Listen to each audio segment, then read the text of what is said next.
The following religious program is being brought to you by the First Church of our Lord Jesus Christ. The contents of this program are solely those of the sponsor. The following is a religious discussion between Pastor Gino Jennings of the First Church of our Lord Jesus Christ and Harry Knox of the Freedom to Marry organization. The subject, is it God's will that men marry men and have sexual intercourse? In the book of Genesis, in a reference to Sodom and Gomorrah, and he dealt with the scripture in Joshua. Well, this incident in Joshua and the incident in Genesis were two different incidents. In the book of Genesis, there was no woman cut up and sent abroad. Right. He said it had nothing to do with homosexuality. I totally disagree. The reason why I disagree, if you read when the angels came, two men, to Lot's house, I often use a term, focus on the language of Scripture. Amen. Focus on the words that is said in Scripture.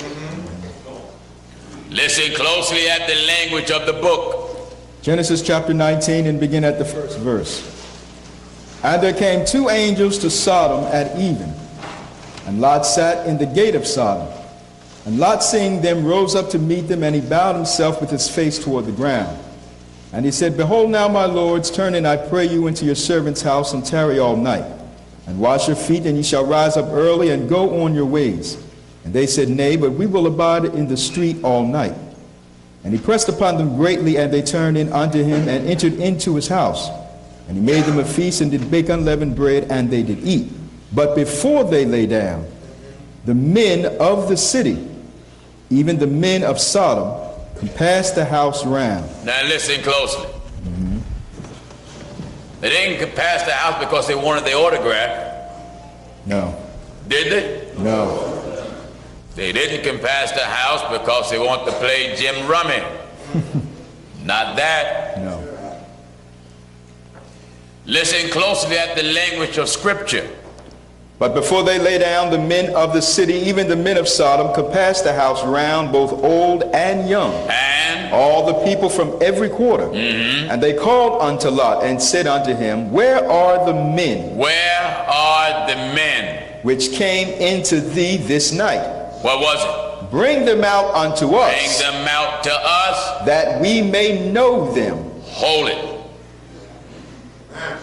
I often say focus on language of Scripture, that we may know them. Know them. They didn't want to introduce themselves either. No. They didn't want to know their name. No, no. Bible used the term how the man knew the woman. Right. That means there was a relationship involved. That's right. Bible says that we may know them. Now some may say, well, it's not talking about knowing them sexually. Listen closely at the language of the Scriptures. Where are the men? Where are the men? Which came unto thee this night? Which came unto thee tonight. Bring them out unto us, that we may know them. Yeah. And Lot went out at the door unto them, and shut the door after him, and said, I pray you, brethren, do not so wickedly. It's not talking about sexual behavior. While we're at Lot, address them as doing something wicked. Yeah. That's right. To know your name is not a wicked act. That's right. Is it? No. If Dr. Knox knocked on my door and there were men, guests at my house, we use the term that I may know them. And yet it's being made clear what is wanted. Right. Knowing a person's name, knowing a person's job, knowing a person's occupation, that's not wickedness. No. To do something wicked, you got to have some intents in mind that violate God's law. That's right. Is that right? That's right. There got to be an intent, it got to be a purpose, you got to have an agenda that contradicts the agenda of God. That's right. Listen closely. Bring them out unto us that we may know them. Bring them out that we may know them. We don't want to shake their hand. We don't want to give them a high five. No. Am I right? I said. That's right. We're not there to give them a high five and shake hands. They said plainly, we want to know them. Know them. And Lot went out at the door unto them and shut the door after him. he shut the door behind him. And said, I pray you, brothers, Listen, I pray you, brothers, do not so wickedly. Now, what was they going to do that was right? That's right. We got to find out what is the wickedness involved here. That's right. Because if they're about to do wicked, it's contradicting what's to be done right. That's right. Are you listening to what I'm talking? Amen. Listen at the book. Bring them out unto us that we may know them. And Lot went out at the door unto them and shut the door after him. Yeah. And said, I pray you, brethren, do not so wickedly. Do not so wickedly. Behold, now I have 2 daughters, which have not known man. Now, if they didn't want to have sex with the men, why recommend daughters to take your sexual appetite out on them? That's right. The recommendation of the daughters was because you wanted to have fornication. That's right. And Lot responded, no. Do not so wickedly. Don't do so wickedly. You know, but if you just got to unload yourself, I got some daughters. That's right. Am I right? That's right. I got some daughters. I got some girls. That's right. What he's talking about here. Amen. Why recommend your daughters to lay with men if sex was not the intent, purpose, subject, desire, want, feeling to need? That's right. Tell me it wasn't dealing with homosexuality. It was dealing with it. Amen. Sex was brought to the table. That's right. Because the men that surround Lot's house was lustful. That's right. They had inordinate affection. That's right. Unusual affection. That's right. Affection that contradicts the will of God. Amen. Why would Lot offer his daughters if there wasn't no lust being brought to the table? Amen. True. Listen. Behold, now I have 2 daughters. I have 2 daughters. Which have not known man. Now, let me make an example. You come into someone's house to get high. Glory to God. And you want some pot. They don't have no pot. So they offer you crack. That's right. It already was established that you want to get high. That's right. Are you listening? The conversation's been established. I want to get high, but there's a certain item I want to get high from. I want pot. Right. Brother, I don't have no pot, but I have some crack. That's right. Why offer me crack if being high is not on the agenda? Amen.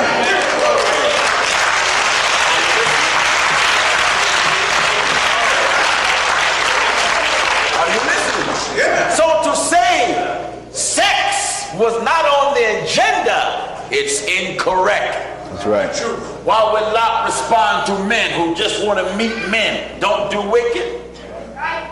Yeah, if us brothers come together and meet one another, we cool with that. That's right. But if someone comes for a different agenda and a different purpose and is made known, then one have a right to respond, hey, what kind of, you don't do wicked. That's right. Don't do wicked. Why? You got another purpose here. Amen. Listen closely. And said, I pray you, brethren, do not so wickedly. You are focused on the language of the scriptures. Amen. Do not so wickedly. Behold, now I have 2 daughters, which have not known man. Let me, I pray you, bring them out unto you. And do ye to them as is good in your eyes. Sex is on the agenda, is it not? That's right.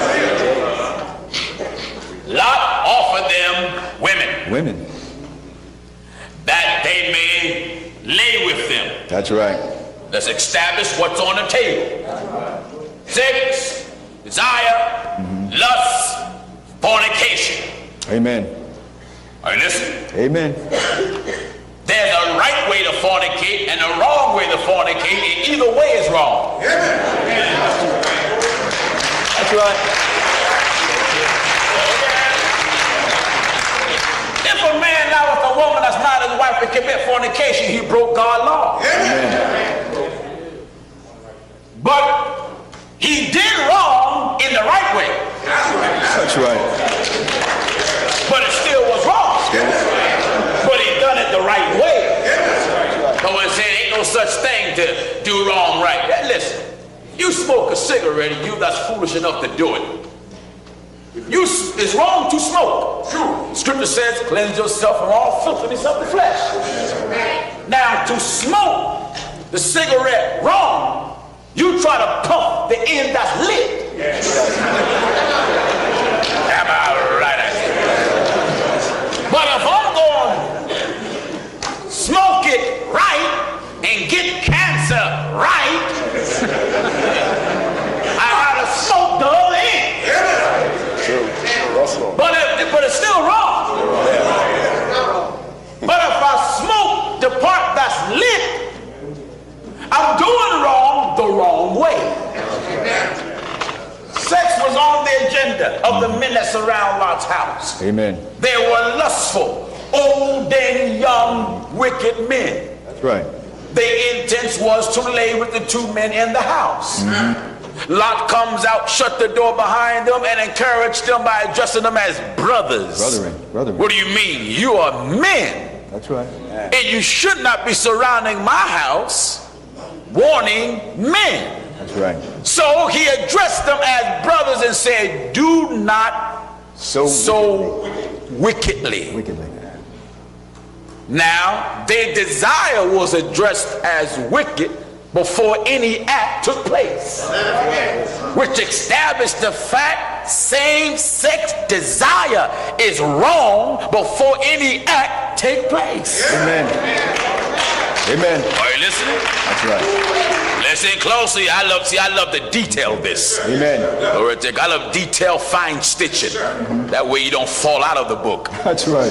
Listen. And said, I pray, brethren, do not so wickedly. I pray, brethren, do not so wickedly. Behold, now I have 2 daughters which have not known man. Let me, I pray you, bring them out unto you. And why offer them women if sex was not on the table? Amen. They didn't want the women to sew. No. They didn't ask them to bake cakes. No. Was no one baking no greens or yams or turkey? No. Sex was on the agenda. Amen. Listen. I pray you, bring them out unto you, and do ye to them as is good in your eyes. Now you do to them. To them. What's good in your eyes? Only unto these men. Only unto these men. Do nothing. All right. That's what I'm saying. That's right. That's right. That's what I'm saying. Amen. Never mind what the Republicans trying to do. No. I'm not a Democrat or a Republican. I don't give 2 cents about Bush or Kerry. Either one of them.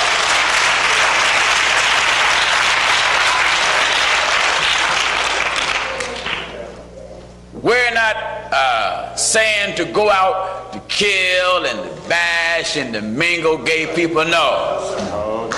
They are members of the human family. This subject is plain. Is it God's will? Right. Is it God's will?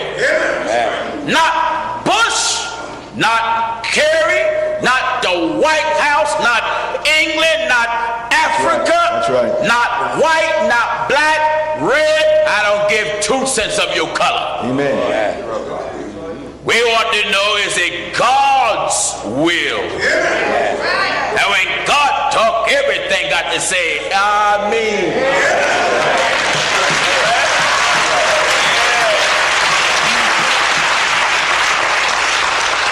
This is the subject, plain and simple. Is it God's will?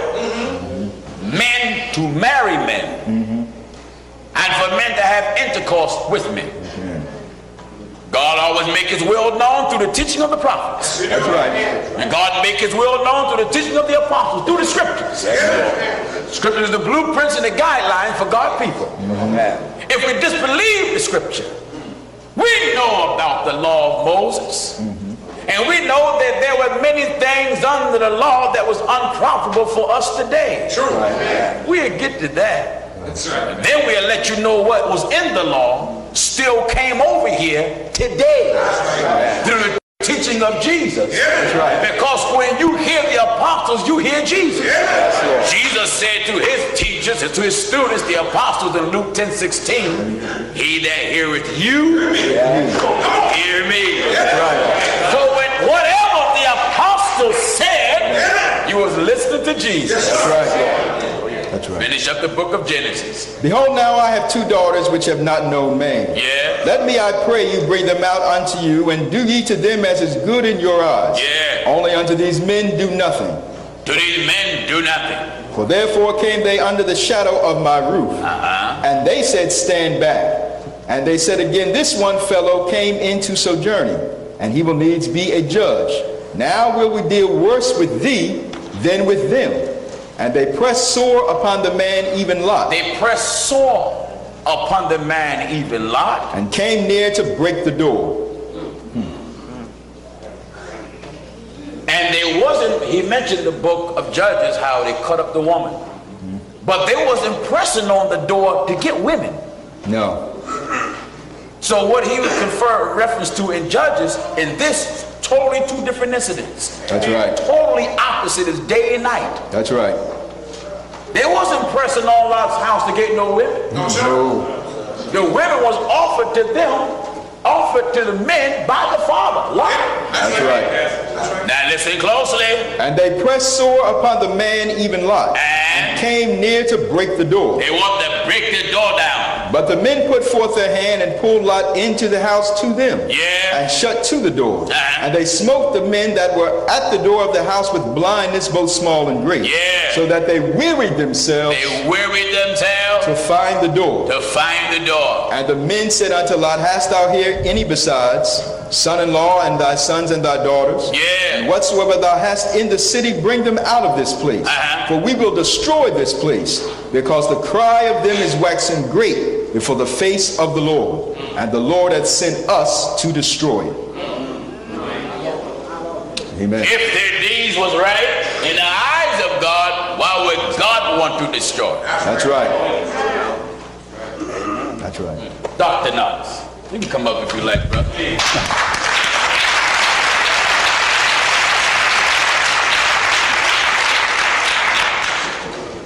Why do you feel as though that this wasn't dealing with homosexuality?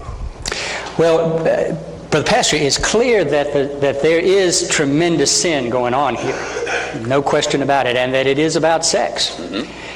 And it is about dishonoring people through sexual activity. That is so clear. There's no way to read the passage and not hear that. But what it is not about is a loving relationship between 2 people who God has, for whatever reason, and genetics may be involved, we don't know what causes this to happen to people like me. But I can tell you, what I feel for my partner is not a desire to humiliate him in the public street.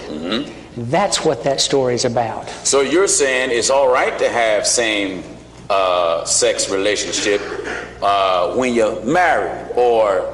Yes, I believe that there should be commitment, and you know, my community really needs to wrestle with this. Nobody, you will never hear me say that we should be indiscriminately casting around sexual favors, because every time you do, you give something away that you don't get back. All right. It's valuable and precious. God intends it that way. So you say that God, your desire towards your male friend is the will of God then? I believe it is. All right, let's balance it out with the scriptures and see who did God intend for desire to be when it comes to marriage. Man to man. Let's see when that law was established, where the desire should be. Amen. Listen. In Genesis chapter 3 and verse 16. Listen. Unto the woman he said. Unto who? Unto the woman he said. Unto, now this is the dialogue. Is it God's will? And for us to agree whether a thing is God's will or not, you must agree we must be able to deal with the scriptures. Sure. Right? Sure. And so the only thing that would justify you today certainly would be the scriptures. Let me back that up. Yes. Let me back that up a step. I believe that God has given us, and this is what Paul says in Romans throughout the book, not just in one, chapter, one verse that we might lift up. Yeah. But throughout the book, Paul says we have the gift of the Spirit for discernment. All right. Not everything has been covered, Not everything is in the book that we're ever going to confront. It was written by people who were slave owners or the friends of slave owners. Okay. And so you get a bias in the book that the rest of the story of the coming out of the people of Israel flies in the face of. And you have to balance those things. And you have to ask the Spirit, all right, I got two competing things here. I have some things that say it's all right to hold slaves, and slaves should obey their masters. And some things over here that clearly show that God is on the side of the oppressed and doesn't want people to be in slavery. And at that point, when the book is not so crystal clear, one has to listen to the Spirit. All right. And I think that's more important than jumping from text to text and saying, this is the law and we got to stick with it. Okay, so you say let's listen to the Spirit. How do we hear the Spirit? We certainly hear it through study and prayer, but also in the congregation. Does the Spirit of God bring us anything that contradicts what's written? Why would God bring us something that contradicts what's written? And then send prophets and apostles to tell us to believe what's written? Well, this gets, Brother Pastor, to a place where I think you and I simply will disagree, because it's a different approach to the text, to the whole of the Bible. No, I don't believe that that the Spirit would contradict the Word. Mm-hmm. My point is that the whole Word has to be embraced. That we cannot take, what amount to 3 verses, or even if you did 7, and say, this is the last word about homosexuality in the Bible. It's not. There's so much more. Jesus, for instance, says about in Matthew, and I wish I was as good as you all at remembering text and verse. I'm a little dyslexic, and I don't remember numbers in my head. But in Matthew, Jesus says the sin of Sodom was inhospitality. He's very clear. It's a little short verse. And that, to me, counters whatever else we might say about the verse, because my Lord said that. So, of course, I hear that with a different power than I do my own experience. But it is clear that that's the issue in that text. What Jesus was saying, that the problem with Sodom and Gomorrah was they wasn't showing hospitality. And not just that. I mean, the word is so often in the Bible, the word no.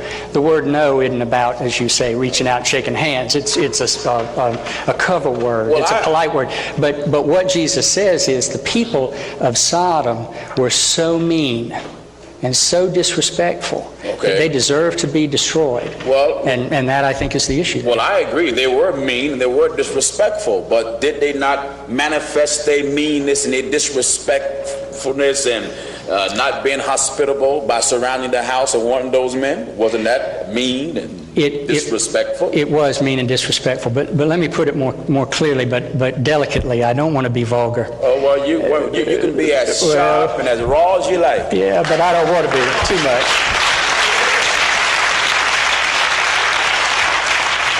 You drew a wonderful word picture. If you came in asking for pot and you got offered crack, the point was the pot. I get that.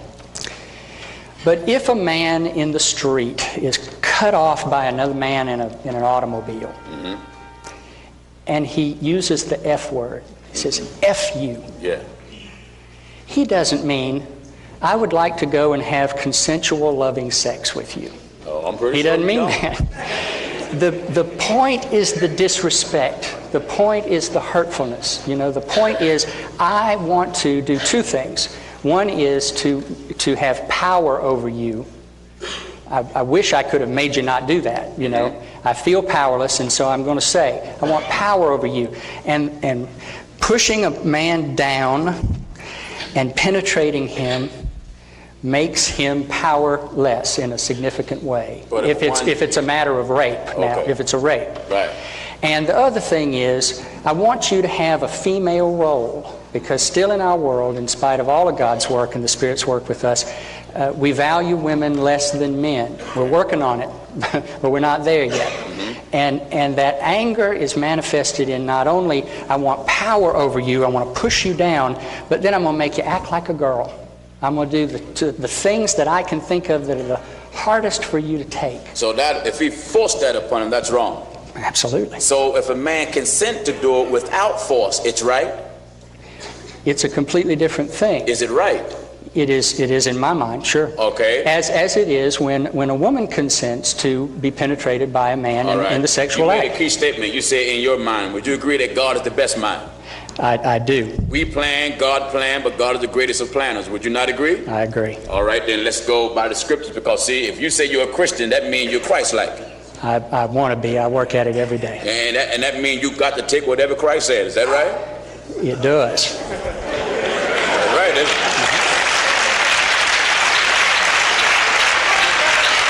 I'm gonna get my water. Yeah, all right. You can get your water and bring it up here if you like. Now. You're accustomed to being under these hot lights. I'm Yes, not. I am. And you're accustomed to being on the spot, and I'm not. Well, basically, now listen. Let's get this. Glory to God. My sole interest is, because listen, viewers and brothers and sisters, this is a message that he's sending to the public. Basically, that it's all right for men to have sex with men if they are married. Yeah. I can accept that on one term, if God said it. Yeah. Then I can accept it. Now, how can you be a Christian preacher representing Christ, representing the Bible, representing the church that the apostles were in, and preach marriage or the justification of physical relation in a manner that none of the prophets, nor Jesus, nor the apostles said it's all right to do? It really is easy for me to answer, Brother Pastor. All right.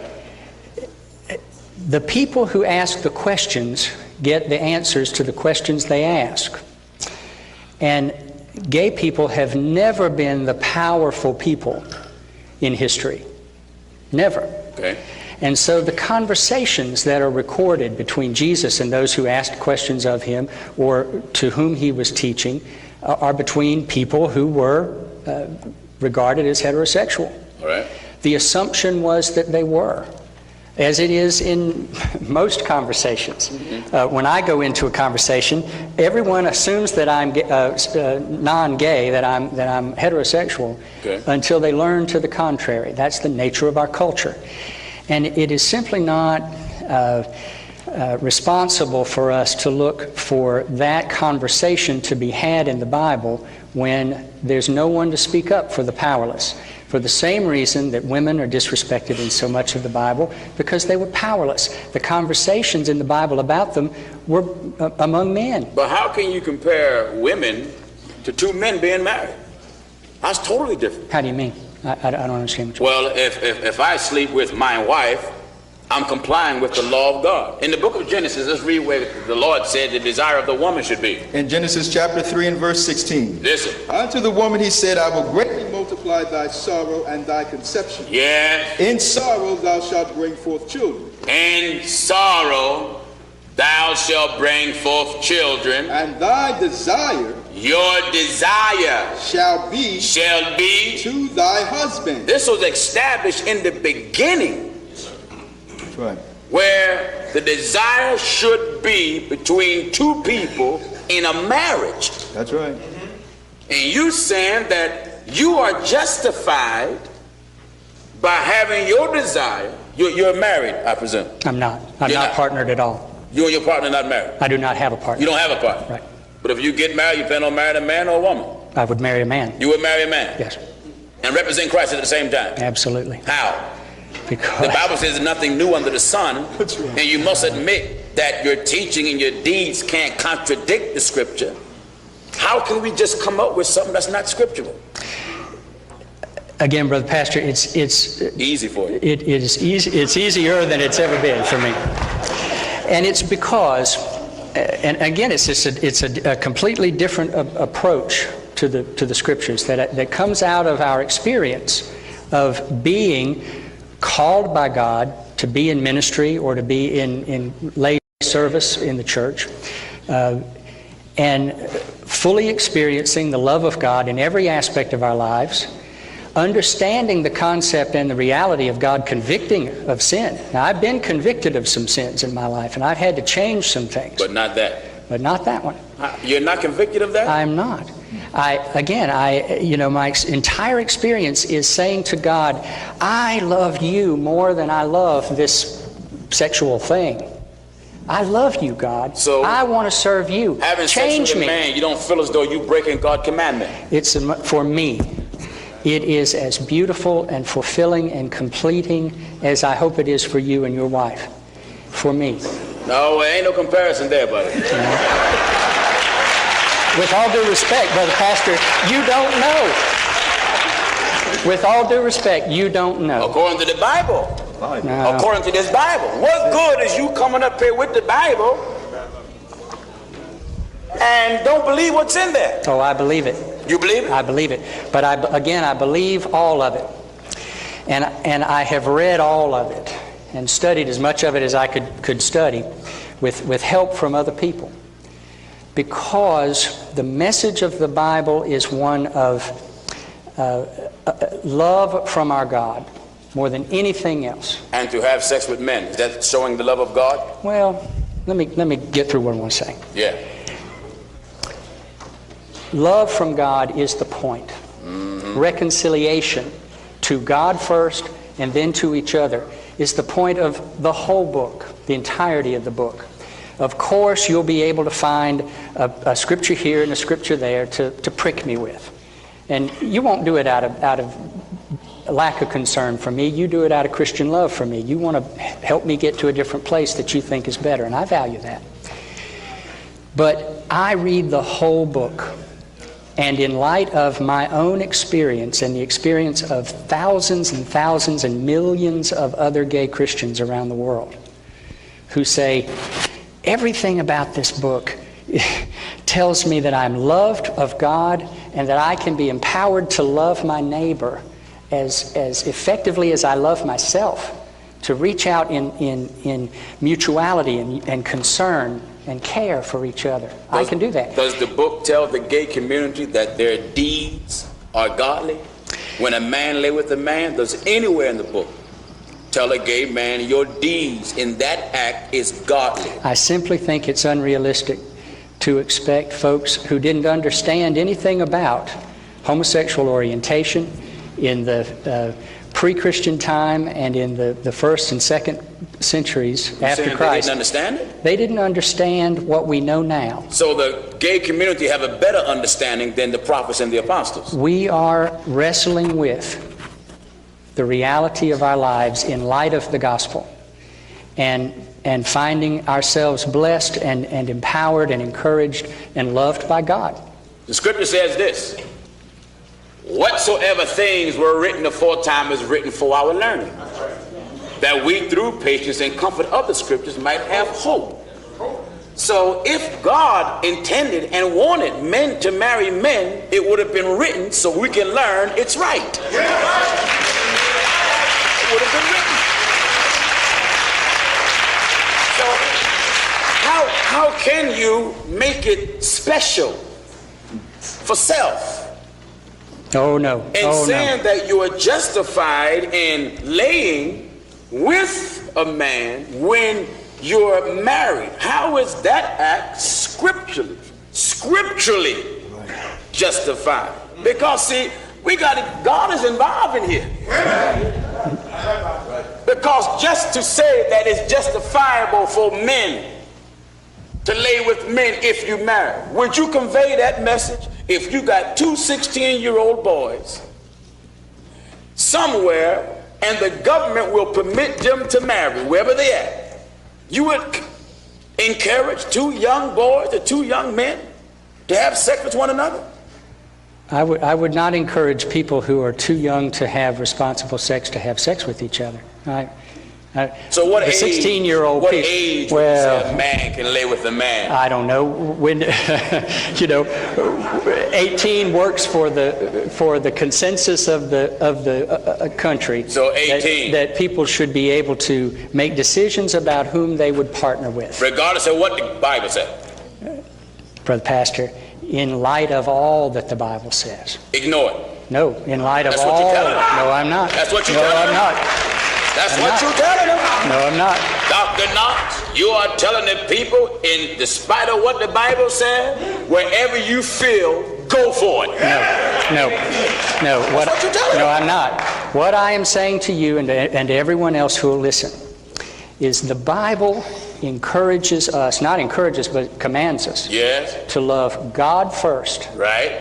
and other people as ourselves. All right. Now, if I love a potential partner as I love myself, I would do nothing to dishonor him or hurt him or make him less than human. And all that I do with him should be done in the light of my mutual love for him and my love for God, just as I hope all of you do in heterosexual relationships. And to say otherwise, that is sin. All right, let me hold you on one statement you made. That when you be with him, you don't do anything to dishonor him. That's correct. Right. Let's compare your statement with the book. Amen. Let's see, when he's with the man, is he dishonoring him? Even when he's being nice. That's right. Even when he's being consensual. Even when he agreed. Amen. Let's see, is that the act of dishonor? Romans chapter 1 and at verse 24. Listen. Wherefore God also gave them up to uncleanness. Wherefore God gave them up. To uncleanness. You better go up to verse 22. At verse 22. You see, I just believe all the book. That's right. And if we're going to believe what's in the book, it's the purpose of, you go to churches, preachers, they claim they got Bibles up on the podium. If you're not going to believe what's in there, there's no need to have it up there. That's right. Listen closely. Romans chapter 1 and verse 22. Listen. Professing themselves to be wise, Yes. they became fools. What is it? And changed the glory of the uncorruptible God into an image made like to corruptible man. Yeah. And the birds and four-footed beasts and creeping things. Wherefore God also gave them up. To what? To uncleanness. Now, the Bible is establishing an act that's unclean. All right? Wherefore God also gave them up to uncleanness through the lust of their own hearts. The lust, the desires of their own wants, their heart. To dishonor. To dishonor. Their own bodies. Their own bodies. Between themselves. Between themselves. Who changed the truth of God into a lie. Hold it. The truth is the woman was made for the man. That's right. That's the truth. And the scripture says you seek to change it. Change it. That's right. Now, if you're changing it, you're making man for man, woman for woman. The scripture says they seek to change the truth of God into a lie. Into a lie. Amen. Listen. To dishonor their own bodies between themselves, who changed the truth of God into a lie, and worshipped and served the creature more than the Creator. Who is what? Who is blessed forever. Amen. As a result of that, what did God say? For this cause, God gave them up unto vile affection. What is that vile affection that God is speaking of? For even their women did change the natural use into that which Hold it. What is the natural use? The natural use for the woman is what? The man. And the scripture dealing with changing natural use. That's right. Listen. For even their women did change the natural use into that which is against nature.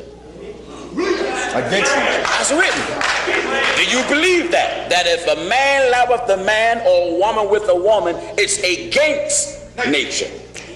I do not believe it. So this is a lie. That is not true. Who changed the truth of God into a lie. That's what you're doing. Because I don't believe that the Apostle Paul had any concept. Paul had any concept of... No, let me finish. Go ahead and finish, Doc. Let me tell you one thing first and foremost. I'm not a doctor of ministry or a PhD. I don't know where we decided I was Dr. Knox. I appreciate the honor, but it's not due me. I didn't earn it. How about just Harry? Good old Harry would be fine. All right, go. Paul did not have any idea of the kind of love that I feel for a partner when I am partnered. He didn't know what that was about. Now, it's easy for you to laugh it off because for you it seems most natural. It is for you natural. No, come on now. Come on. I want you to misinterpret what I'm laughing about. Well, I don't take it personally. I don't hear you laughing at me, but let me say this. All right, go ahead. You consider it unnatural because it's not natural for you. It ain't natural for God. Oh. The straight man, the heterosexual man who got the privilege of writing the book, the educated, rich, heterosexual man, Paul, who got to write the book, didn't think it was natural because for him it must not have been. So you see he wrote it on his own? I'm telling you, for me, it is natural. All right. And when those two things disagree, when my experience, not outside of the love of God, but inside the love of God, and constant companionship with God, constant talking with God about it, begging God to make it different. If it's wrong, God, everybody else says it is, and I don't want to do this, change me. Not being changed. Not even being changed a little, but in fact being embraced by the love that says, I made you this way. And he's all right to do it. And it not only all right, it's God's will. It's God's will for you to lay with a man. That's what you're saying. For me to lay with a man if he and I love each other and care for each other and are committed to each other. All right, now I have to say, I wish I could say, I wish it were as easy as turning to my book in the Bible that was written by one of my people, that was written to really address this issue. I wish it were that easy. So you're saying that Paul was just closed-minded and just didn't have no understanding about gay issues at all? I totally disagree. Amen. Because the book says this. Give me the book of Romans. Let's see how the scriptures come about. Amen. The book tells us, in fact, it lets us know, we're going to go to Romans, then we're going to go to Peter, that all scripture, all of the scripture, not some of it, but all scripture are given by the inspiration of God.